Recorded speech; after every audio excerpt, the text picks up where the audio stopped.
ಓಂ ಶ್ರೀ ಗುರುಭ್ಯೋ ನಮಃ. ಫ್ರೆಂಡ್ಸ್, ಎಲ್ಲರಿಗೂ ನಮಸ್ಕಾರ.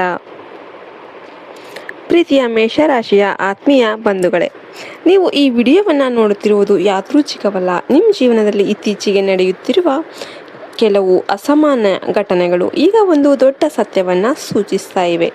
ನಿಮ್ಮ ಮೇಲೆ ಯಾರೋ ಕಣ್ಣಿಟ್ಟಿದ್ದಾರೆ. ನಿಮ್ಮ ಬೆಳವಣಿಗೆ, ನಿಮ್ಮ ಯಶಸ್ಸು, ನಿಮ್ಮ ಸಂತೋಷ ಇವೆಲ್ಲವೂ ಕೂಡ ಸಹಿಸದೆ ಕೆಲವರು ನಿಮ್ಮ ವಿರುದ್ಧ ಗುಪ್ತವಾಗಿ ಕೆಲಸ ಮಾಡ್ತಾ ಇದ್ದಾರೆ. ಆದ್ದರಿಂದ ಈ ವಿಡಿಯೋವನ್ನು ಕೊನೆಯವರೆಗೂ ಕೂಡ ಸ್ಕಿಪ್ ಮಾಡದೆ ನೋಡಿ. ಮೇಷರಾಶಿಯವರೇ, ನಿಮ್ಮ ಜಾತಕ ಪ್ರಕಾರ ಈಗ ನೀವು ಒಂದು ಮಹತ್ವದ ತಿರುವಿಗೆ ಹಂತದಲ್ಲಿ ಇದ್ದೀರಿ. ನೀವು ಎಷ್ಟು ಶ್ರಮ ಪಟ್ಟರೂ ಕೂಡ ಫಲ ಸಿಗದೇ ಇರುವ ಪರಿಸ್ಥಿತಿ ನಿಮಗೆ ಕಾಡ್ತಾ ಇದೆ. ಕೆಲಸದಲ್ಲಿ ಅಡೆತಡೆಗಳು, ಹಣ ಕೈಯಲ್ಲಿ ನಿಲ್ಲದೇ ಇರೋದು, ಮನೆಯಲ್ಲಿನ ಅಶಾಂತಿ ಇವೆಲ್ಲವೂ ಕೇವಲ ಸಾಮಾನ್ಯ ಸಮಸ್ಯೆಗಳಲ್ಲ. ಇದರ ಹಿಂದೆ ಒಂದು ಗುಪ್ತ ಶಕ್ತಿ ಕೆಲಸ ಮಾಡ್ತಾ ಇದೆ ಎಂಬ ಸೂಚನೆಗಳು ಸ್ಪಷ್ಟವಾಗಿವೆ. ನಿಮ್ಮ ಜೀವನದಲ್ಲಿ 3 ವ್ಯಕ್ತಿಗಳು ವಿಶೇಷವಾಗಿ ನಿಮ್ಮ ವಿರುದ್ಧ ಕೆಲಸ ಮಾಡ್ತಿದ್ದಾರೆ. ಅವರಲ್ಲಿ ಒಬ್ಬರು ನಿಮ್ಮ ಹತ್ತಿರದ ಸ್ನೇಹಿತರಾಗಿರಬಹುದು, ಇನ್ನೊಬ್ಬರು ನಿಮ್ಮ ಸಂಬಂಧಿಕರಾಗಿರಬಹುದು ಮತ್ತು 3ನೇಯವರು ನಿಮ್ಮ ಮೇಲೆ ಮೌನವಾಗಿ ಅಸೂಯೆ ಪಡುವ ವ್ಯಕ್ತಿ. ಅವರು ನಿಮ್ಮ ಯಶಸ್ಸನ್ನು ನೋಡೋದಕ್ಕೆ ಸಹಿಸೋದಕ್ಕೆ ಆಗದೆ ನಿಮ್ಮ ಜೀವನದಲ್ಲಿ ಅಡೆತಡೆಗಳನ್ನು ಸೃಷ್ಟಿಸೋದಕ್ಕೆ ಪ್ರಯತ್ನ ಮಾಡ್ತಿದ್ದಾರೆ. ನೀವು ಗಮನಿಸಿದ್ದೀರಾ, ನೀವು ಯಾವ ಕೆಲಸವನ್ನು ಪ್ರಾರಂಭಿಸಿದ್ರೂ ಅದು ಅರ್ಧದಲ್ಲೇ ನಿಂತು ಹೋಗುತ್ತೆ. ನೀವು ಹಣ ಸಂಪಾದಿಸಿದ್ರೂ ಅದು ಉಳಿತಾ ಇಲ್ಲ. ನಿಮ್ಮ ಮನಸ್ಸು ಕೆಲವೊಮ್ಮೆ ಕಾರಣ ಇಲ್ಲದೇ ಆತಂಕಕ್ಕೆ ಒಳಗಾಗುತ್ತೆ. ರಾತ್ರಿ ಸಮಯದಲ್ಲಿ ಅಸಹಜ ಭಯ ಅಥವಾ ಕೆಟ್ಟ ಕನಸುಗಳು ಅನ್ನೋದು ಕಾಣಿಸಿಕೊಳ್ಳುತ್ತೆ. ಇವೆಲ್ಲವೂ ನಿಮ್ಮ ಸುತ್ತಲಿನ ನಕಾರಾತ್ಮಕ ಶಕ್ತಿಯ ಲಕ್ಷಣಗಳೇ ಆಗಿರುತ್ತೆ. ಮೇಷರಾಶಿಯವರೇ, ನಿಮ್ಮ ಸ್ವಭಾವನೆ ನಿಮ್ಮ ಶಕ್ತಿ ಮತ್ತು ದುರ್ಬಲತೆ ಎರಡೂ ಕೂಡ ಆಗಿದೆ. ನೀವು ತುಂಬ ನೇರ, ಧೈರ್ಯಶಾಲಿ ಮತ್ತು ಯಾರನ್ನೂ ಅನುಮಾನಿಸದ ವ್ಯಕ್ತಿಗಳು. ಆದರೆ ಇದೇ ಕಾರಣಕ್ಕೆ ಕೆಲವರು ನಿಮ್ಮ ನಂಬಿಕೆಯನ್ನು ದುರುಪಯೋಗ ಮಾಡಿಕೊಳ್ತಾ ಇದ್ದಾರೆ. ನೀವು ಎಲ್ಲರಿಗೂ ನಿಮ್ಮ ಯೋಜನೆಗಳನ್ನು ಹೇಳಿಕೊಂಡಿರುವ ಅಭ್ಯಾಸವನ್ನು ಇಟ್ಕೊಂಡಿದ್ದೀರಿ.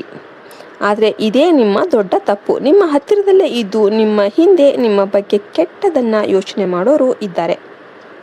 ನೀವು ಒಂದು ಹೊಸ ಯೋಜನೆ ಮಾತನಾಡಬೇಕಾದ್ರೆ ಅವರು ಹೊರಗೆ ನಗು ತೋರಿಸ್ತಾರೆ, ಆದರೆ ಒಳಗೆ ನಿಮ್ಮ ವಿಫಲತೆಯನ್ನು ಬಯಸ್ತಾರೆ. ನೀವು ಒಂದು ಹೆಜ್ಜೆ ಮುಂದೆ ಹೋಗಲು ಯತ್ನಿಸಿದಾಗ ಅವರು ನಿಮ್ಮ ಹಾದಿಯಲ್ಲಿ ಅಡ್ಡಿಗಳನ್ನು ಸೃಷ್ಟಿ ಮಾಡ್ತಾರೆ. ಆದರೆ ಈಗ ಒಂದು ದೊಡ್ಡ ಬದಲಾವಣೆ ನಿಮ್ಮ ಜೀವನದಲ್ಲಿ ನಡೆಯಲಿದೆ. ನಿಮ್ಮ ಮೇಲೆ ಇರುವ ಎಲ್ಲ ನಕಾರಾತ್ಮಕ ಪ್ರಭಾವಗಳು ನಿಧಾನವಾಗಿ ಕಡಿಮೆ ಆಗ್ತಾ ಇವೆ. ನಿಮ್ಮ ಅದೃಷ್ಟ ಮತ್ತೆ ನಿಮ್ಮ ಕಡೆ ತಿರುಗ್ತಾ ಇದೆ. ನೀವು ಮಾಡಿದ ಪರಿಶ್ರಮಕ್ಕೆ ಫಲ ಸಿಗುವ ಸಮಯ ಬಂದಿದೆ. ಈ ಸಮಯದಲ್ಲಿ ನೀವು ಕೆಲವು ಮುಖ್ಯ ಕ್ರಮಗಳನ್ನು ತೆಗೆದುಕೊಳ್ಬೇಕು. ಮೊದಲನೆಯದಾಗಿ, ನಿಮ್ಮ ರಹಸ್ಯಗಳನ್ನು ಯಾರಿಗೂ ಹೇಳಬೇಡಿ. ನಿಮ್ಮ ಮುಂದಿನ ಹೆಜ್ಜೆ ಬಗ್ಗೆ ಯಾರಿಗೂ ತಿಳಿಯದಂತೆ ಇರಿ. ಎರಡನೆಯದಾಗಿ, ಪ್ರತಿದಿನ ದೇವರ ಆರಾಧನೆ ಮಾಡಿ, ವಿಶೇಷವಾಗಿ ಹನುಮಂತ ದೇವರನ್ನ ಪ್ರಾರ್ಥನೆ ಮಾಡಿ.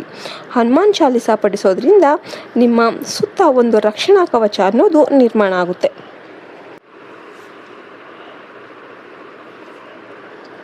ಮೂರನೆಯದಾಗಿ, ನಿಮ್ಮ ಸುತ್ತಲಿನ ಜನರನ್ನು ಗಮನಿಸಿ. ಯಾರು ನಿಜವಾಗಿ ಕೂಡ ನಿಮ್ಮ ಹಿತೈಷಿಗಳು ಮತ್ತು ಯಾರು ನಿಮ್ಮ ವಿರುದ್ಧ ಕೆಲಸ ಮಾಡ್ತಿದ್ದಾರೆ ಎಂಬುದನ್ನು ಗುರುತಿಸೋದಕ್ಕೆ ಪ್ರಯತ್ನ ಮಾಡಿ.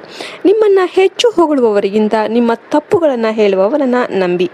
ಮೇಷರಾಶಿಯವರೇ, ನಿಮ್ಮ ಶತ್ರುಗಳು ಎಷ್ಟೇ ಪ್ರಯತ್ನ ಮಾಡಿದರೂ ಕೂಡ ನಿಮ್ಮ ಧೈರ್ಯ ಮತ್ತು ದೈವ ಬಲದ ಮುಂದೆ ಅವರು ಸೋಲ್ತಾರೆ.